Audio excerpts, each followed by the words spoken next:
신앙 고백함으로 월요일 새벽 기도회를 시작하도록 하겠습니다.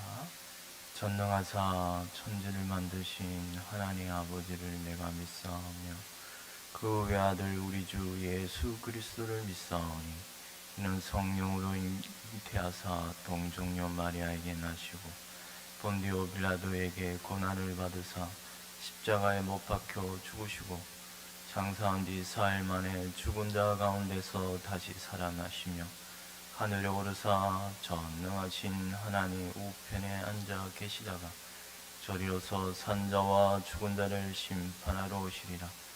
성령을 믿사오며 거룩한 공예와 성도가 서로 교통하는 것과 죄를 사하여 주시는 것과 몸이 다시 사는 것과 영원히 사는 것을 믿사옵나이다. 아멘. 우리 찬송가 날 위하여 303장입니다. 날 위하여 십자가에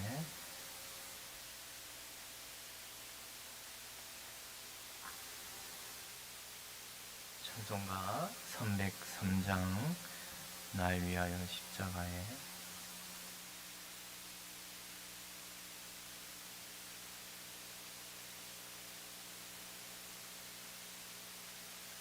날 위하여 십자가에 중한 고통 받으사 대신 죽은 주 예수의 사랑하신 은혜요 보배로운 피를 흘려 영영 죽을 죄에서 구속함을 받은 우리 어찌 찬양 안 할까. 예수 안에 있는 우리 한량없이 즐겁고 주 성령의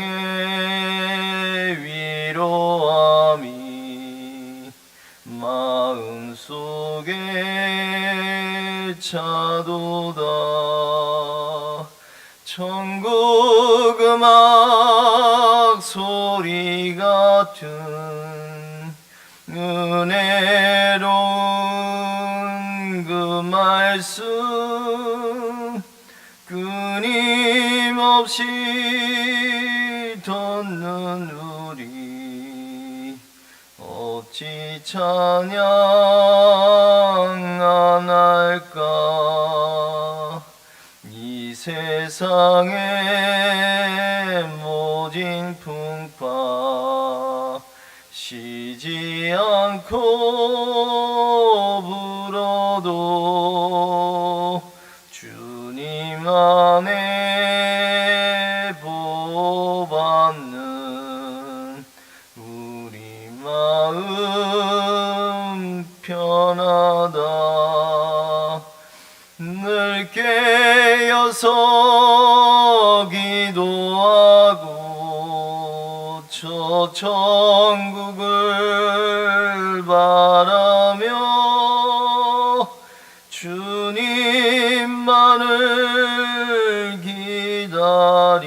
기다리니 어찌 찬양 안 할까.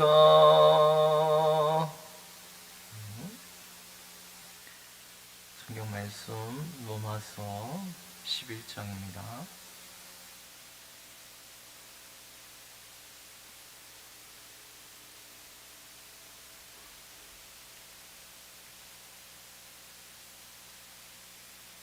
(11장) 13절에서 24절까지 말씀입니다. 로마서 11장 13절에서 24절까지 우리 교독하도록 하겠습니다.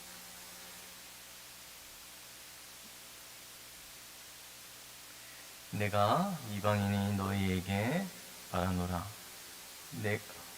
내가 이방인인 사도인 만큼 내 직분을 영광스럽게 여기노니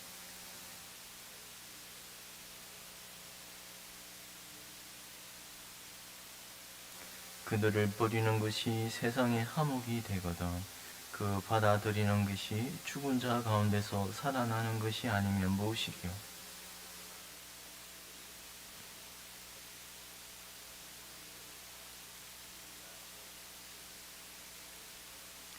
또한 가지 열마가 꺾이었는데 돌 감람나무인 네가 그들 중에 접붙임이 되어 참 감람나무 뿌리의 진액을 함께 받는 자가 되었은즉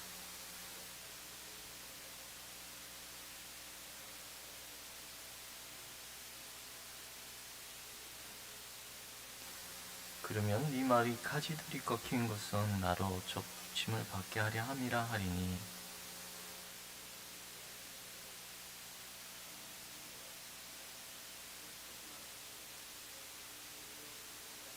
하나님이 무언가지들도 아끼지 아니하셨은즉 너도 아끼지 아니하시리라.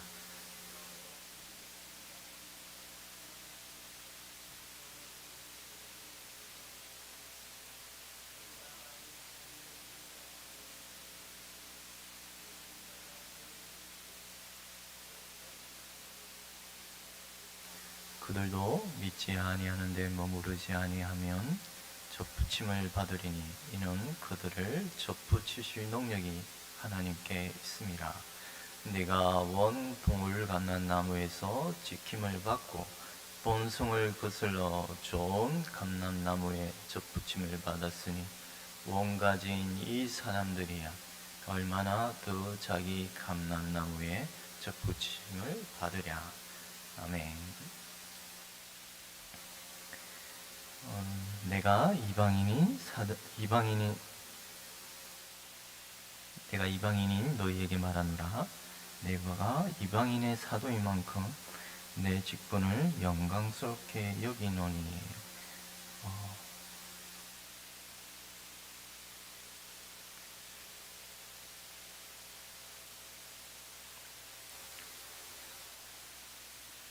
여기서 지금 13절에 이 직분이라는 단어가 여러분 너무나 여러분 잘 아는 단어입니다. 뭐냐면 디아코노스, 여러분이 섬긴다. 근데 이 섬긴다는 단어가요. 섬긴다는 이 단어가 하나의 성경의 구조는요. 너무 이게 물론 번역이 되어서 그렇습니다만 한 단어가 여러 뜻으로 이렇게 변화가 되는데요. 단뜻으로 이렇게 변화가 되는데, 근데 그 뜻이 변화가 되더라도요. 그 근본적인 의미가 아무렇게 그냥 이렇게 번역이 되는 게 아니고요. 섬긴다는 단어만 봐도 여러분 종입니다. 종.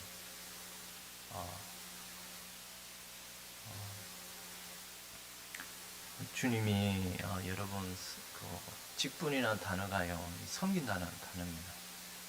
주님께서 어떻게 섬기셨습니까? 그 제자들의 발을 씻기시고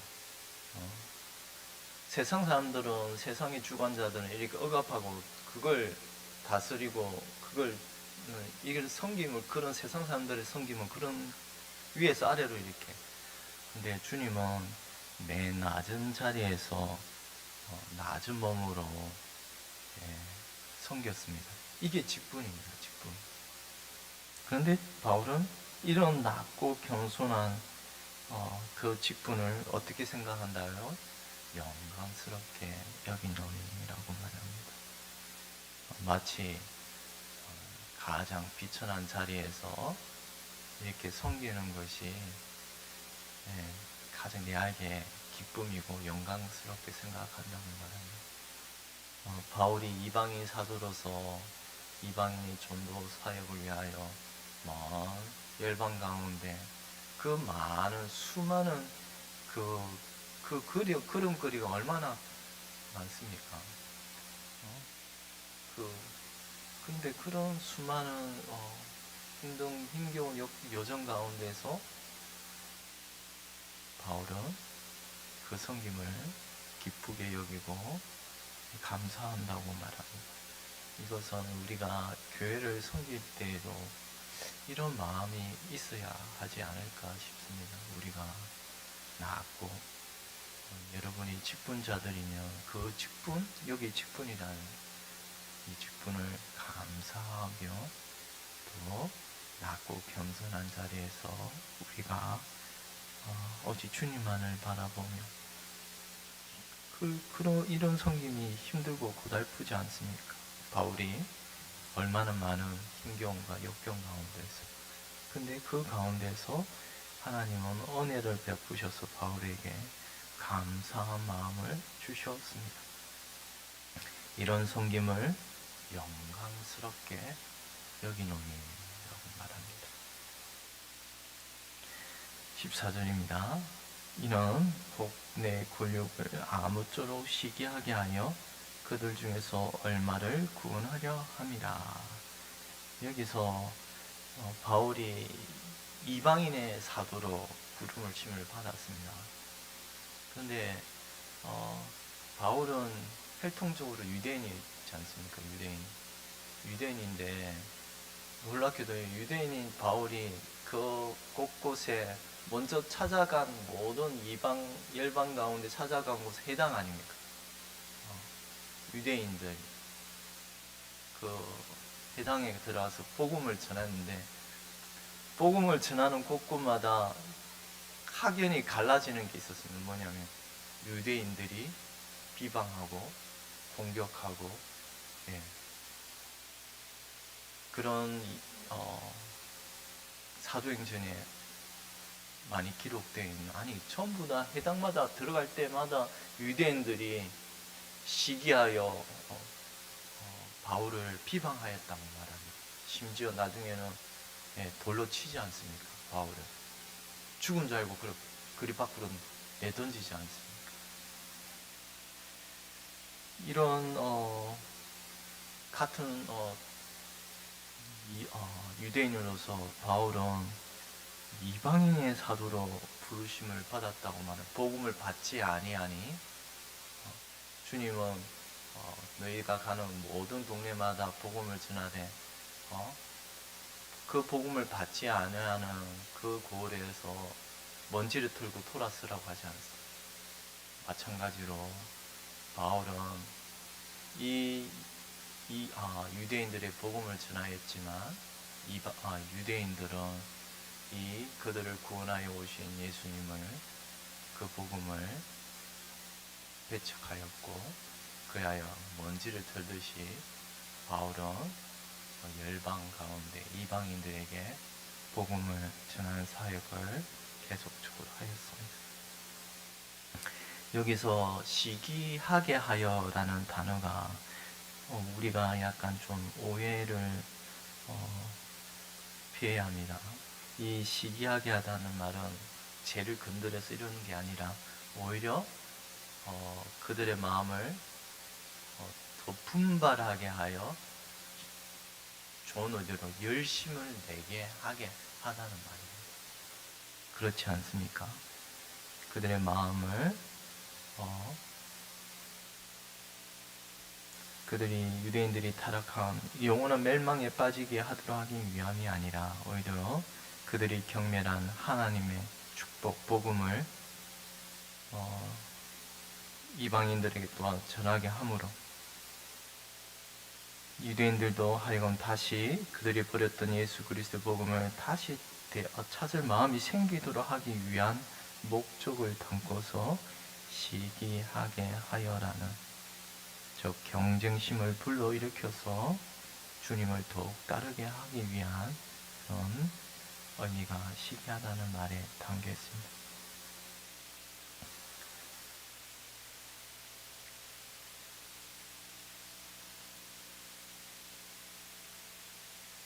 나의 권력을 아무쪼록 시기하게 하여 그들 중에서 얼마를 구원하려 함이라.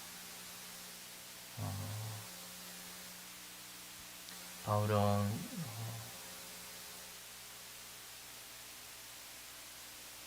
하나님의 복음을 전하며 도구로서 열방 가운데 하나님의 택하신 자들을 구원하기 위하여 이러한 복음의 사명을 가지고 두루 다녔습니다. 내가 그들 중 얼마를 구원하려 하노라. 15절, 16절, 17절, 18절 함께 읽도록 하겠습니다. 내가 그들을 버리는 것이 세상의 화목이 되거든 그 받아들이는 것이 죽은 자 가운데서 살아나는 것이 아니면 무엇이리요. 제사는 처음 익은 곡식가루가 거룩한 적 떡덩이도 그러하고 뿌리가 거룩한 적 가지도 그리하니라. 여기서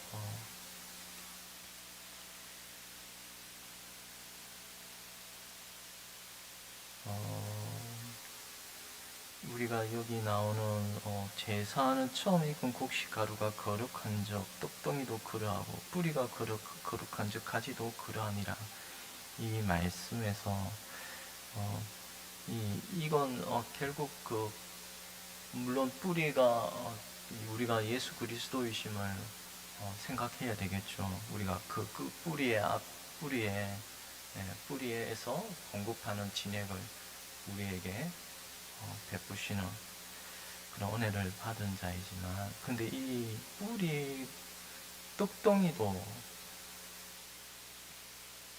곡식가루가 처음 익은 곡식가루 거룩한 자 이것을 아브람과 맺으신 언약이라는 초점에 한번 생각해보면 더 좋을 것 같습니다. 하나님 그 언약, 물론 언약이라는 단어가 결국 그리스도를 가리키잖아요. 아브람과 맺으신 그 언약은 그의 후손과도 맺으신 언약이었습니다. 그래서 창세기에 17장에 보면 하나님이 또 아브라함에게 이르시되 그런즉 너는 내 언약을 지키고 내 후손도 되도록 지키라. 이런 외적으로 보면 혈통적으로 유대인은 언약적 자손이었습니다. 그래서 여기서는 처음 익은 곡식가루가 거룩한 적 떡덩이도 그러하고 이 아브라함의 후손들을 말합니다. 떡덩이라는 말. 유대인들을 이런 외적인 측면에서 거룩하다고 말하고 있습니다. 우리가 계속 살피듯이 이런 언약의 자손은 어떤 외적인 외부적 혈통의 차원에서 참 이스라엘은 아닙니다. 오직 내면적 그 마음의 믿음으로 말미암는 너희를 획득한 택하신 백성이 참 이스라엘 내면적 유대인의 사실을 우리가 분명히 기억해야 합니다. 이런 사실을 유대인들은 모르고서 믿음 없이 살아가는 그런 자들이 외적인 것을 자랑하다 보니 자기를 내세우고 자기 힘으로 이 율법을 이루는 것으로 착각하고서 마치 자기가 거룩한 것으로 오해하였던 것입니다. 결국 그러한 자손들은 어떻게 됩니까? 잘림을 당하는 것이죠. 또한 가지 얼마가 꺾이었는데 그리스도의 의를 의지하는 유대인들이 바로 잘림을 그 가지에서, 그 포도나무 가지에서, 그 감람나무에서 잘려졌다고 말합니다.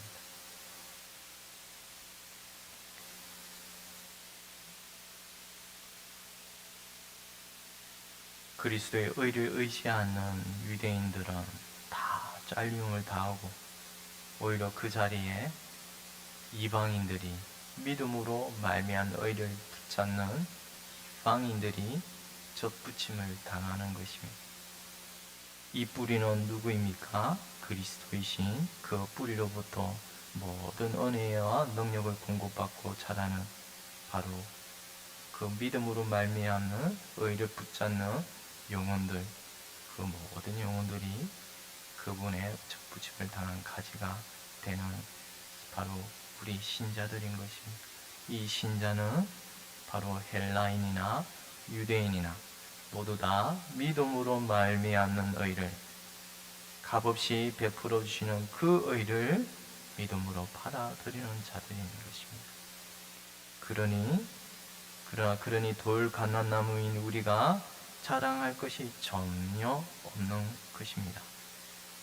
주님께서는 이런 말씀하셨습니다. 요한복음에 내 안에 거하라 나도 너희 안에 거하리라. 가지가 포도나무에 붙어 있지 아니하면 스스로 열매를 맺을 수 없음 같이 너희도 내 안에 있지 아니하면 그러하리라. 나는 포도나무요 너희는 가지라. 그가 내 안에 내가 그 안에 거하면 사람이 열매를 많이 맺나니 나를 떠나서는 너희가 아무것도 할 수 없음이라. 예, 우리가 그 뿌린 예수 그리스도의 그 그리스도에게 붙어 있지 아니하고 그 뿌리에 붙음으로 말미암아 그분과 연합되어 그분 안에서 베풀어진 모든 은혜를 우리가 누리고 있는 것입니다. 이것이 신자이며 이것이 신자가 접붙임을 당했다는 표현 속에 다 담긴 뜻입니다. 여기서 그런데 이것이 어떤 우리의 힘과 그런 게 아닙니다. 여기서 잘림을 당하고 접붙임을 당하였다는 모든 단어가요, 이 수동태입니다. 수동태는 내 어떤 그게 아니라 누군가에 의해서 도움으로 성령의 역사로 말미암아 우리가 그리스도 안에 접붙임을 당하고, 이 그리스도의 의를 의지하지 않는 자는 하나님의 심판 가운데서 잔리움을, 저주 안에 잔리움을 당하게 되는 것입니다. 이런 사실을 계속 후반절에 말씀하는데요. 우리 20절 한번 읽도록 하겠습니다. 옳도다. 그들은 믿지 아니함으로 끊기고 그는 믿음으로 서느니라. 높은 마음을 품지 말고 도리어 두려워하라. 이제 결국 그런 로마서 말하는 믿음입니다. 믿음으로 말미암아 서고, 믿음으로 말미암아 그리스도 안에 접붙임을 당하고, 우리의 어떤 행위와 그런 노력이 아니라는 말입니다. 이런 사실을 우리 신자가 늘 경계해야 합니다. 우리가 믿음의 신앙을 계속하면 할수록 우리의 이때까지 신앙의 경륜이 쌓이지 않습니까? 그런데 자칫 그런 경험과 그런 지난 그 모든 삶의 그것이 마치 어떤 나의 노력한 것으로 생각하고서 이런 때마다 우리 마음에는 교만이 찾아오죠. 무서운 것입니다. 그래서 20절에는 뭐라고 말합니까? 높은 마음을 품지 말고 도리어 두려워하라고 말씀합니다.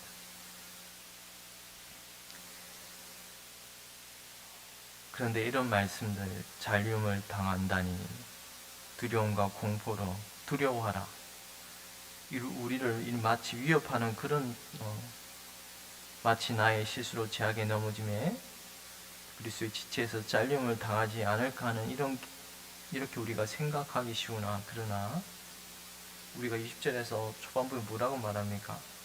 믿지 아니함으로, 믿음이라는 말입니다. 믿음으로 선다는 말입니다. 믿음 안에서 섰다는 말입니다. 굳건하게 어디에서 설 수 있습니까? 믿음 안에, 그리스도의 그 반석 위에 믿음 안에 설 때에 우리는 안전하게 잔림을 당하지 않는 것입니다. 오직 은혜로 택하심을 받은 자, 오직 믿음으로 말미암는 의를 붙잡는 자는 결단코 잔림을 당하지 않는 것입니다. 21절입니다. 하나님이 원가지들도 아끼지 아니하셨은즉 너도 아끼지 아니하시리라. 우리가 무슨 선한 것이 있어서 택한 것이 아니라 오로지 은혜임을 앞서 우리가 배웠지만은, 인간이 부패한지라 어느덧 교만한 마음, 내가 뭔가 이처럼 선을 행하고 그러니 하나님 나를 택하셨지, 이런 아주 은혜를 망각하는 생각이 우리 마음 가운데 들 수가 있습니다. 그러나 이럴 때마다 우리는 하나님의 경고의 말씀, 무언가지들도 아끼지 아니하였으니 너도 아끼지 아니하시리라. 우리의 마음을, 이런 말씀을 들으면 우리의 마음을 낮추게 만듭니다. 그럼 다시 우리의 행위로 이처럼 구원의 선택에 왔다 갔다 하는 것이 그런 것인가? 그러나 로마서는 계속적으로 일관되게 22절에 그러므로 하나님의 인자하심과 준엄하심을 보라. 넘어지는 자들에게는 준엄하심이 있으니 너희가 만일 하나님의 인자하심에 머물러 있으며 그 인자가 너희에게 있으리라. 그렇지 않으면 너희도 지키는 바 되리라. 하나님의 인자하심, 반대로 준엄하심은 하나님의 진노 아래에 있는 것입니다. 율법으로 구원을 얻으려는 그 유대인들은 결국 그 하나님의 진노 아래에 있듯이 자신의 행위로 율법 아래에 있기를 원한다면 그 위에는 하나님의 준엄하심이 있을 수밖에 없고 저주가 그 위에 있는 것입니다. 그러나 인자심에 머문다면, 믿음으로 말미암는 그 의를 붙잡는다면 이것은 믿음 아래에 머무는 것이요, 그리스도를 믿는 믿음 안에서 계속 우리가 머문다면 의가 없는 죄인이라도 그 안에서 의롭다고 여겨주시는 귀한 은혜가 있는 것입니다. 바로 이것이 하나님의 인자하심 아래에 머무는 것입니다. 이런 사실을 다시 확정해 주되 23절입니다. 그들도 믿지 아니하는 데 머무르지 아니하며 접붙임을 받으리니 이는 그들을 접부실 능력이 하나님께 있습니다. 결국 그리스도를 믿느냐 아니면 나를 의지하느냐, 그리스도를 의지하느냐, 그것은 오직 믿음, 의가 없는 죄인이 그리스도를 의지할 때, 믿을 때 이런 죄인에게 놀라운 하나님의 능력, 성령의 띠로 그리스도와 영원토록 연합하게 하시는 이런 놀라운 은혜가 있는 것입니다. 이것은 사람의 어떤 연합이 아닙니다. 하나님이 성령으로 우리를 그리스도와 접붙이시게 하시는 것입니다. 이것이 하나님의 능력이라고 말합니다.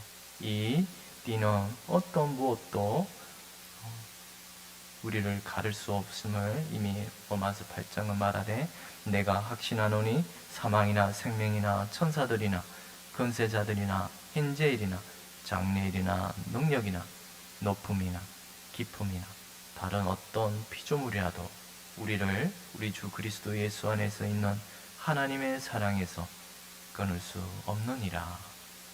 이런 기적 같은 일이 있는 그리스도를 의지하는 자, 그리스도만을 믿고 따르는 자, 그리스도 이런 죄인을 어렵다 하시는 그 의를 붙잡는 자에게 있는 것입니다. 기도하겠습니다. 하나님 아버지, 우리가 혈통적으로 이방인이오나 하나님 오직 믿음으로 말미암아 값없이 베풀어 주시는 그 의를 붙잡는 자가 바로 참 유대인이요 참 이스라엘임을 가르쳐 주시니 감사합니다. 하나님, 이런 심판 가운데 있던 저희를 부르셔서 그리스도 안에 접붙이심을 당하게 하신 이런 복된 은혜를 누린 자가 신자이며, 이것은 오로지 우리의 결심과 능력이 아니요 하나님의 능력으로 접붙임을 당하게 하셨사온데, 이 하나님의 사랑에서 그 무엇도 우리를 끊을 수 없음을 알게 하시니 감사합니다.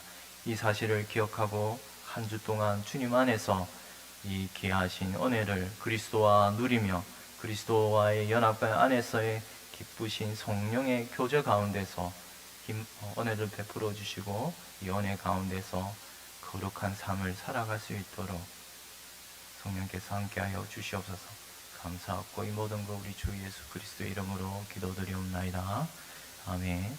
하늘에 계신 우리 아버지여, 이름이 거룩히 여김을 받으시오며 나라의 임하옵시오며 뜻이 하늘에서 이루어진 것 같이 땅에서도 이루어지이다. 오늘날 우리에게 일용할 양식을 주옵시고 우리가 우리에게 죄 지은 자를 사하여 준 것 같이 우리 죄를 사하여 주옵시고 우리를 시험에 들게 하지 마옵시며 다만 악에서 구하옵소서. 대개 나라와 근세와 영광이 아버지께 영원히 있사옵나이다. 아멘.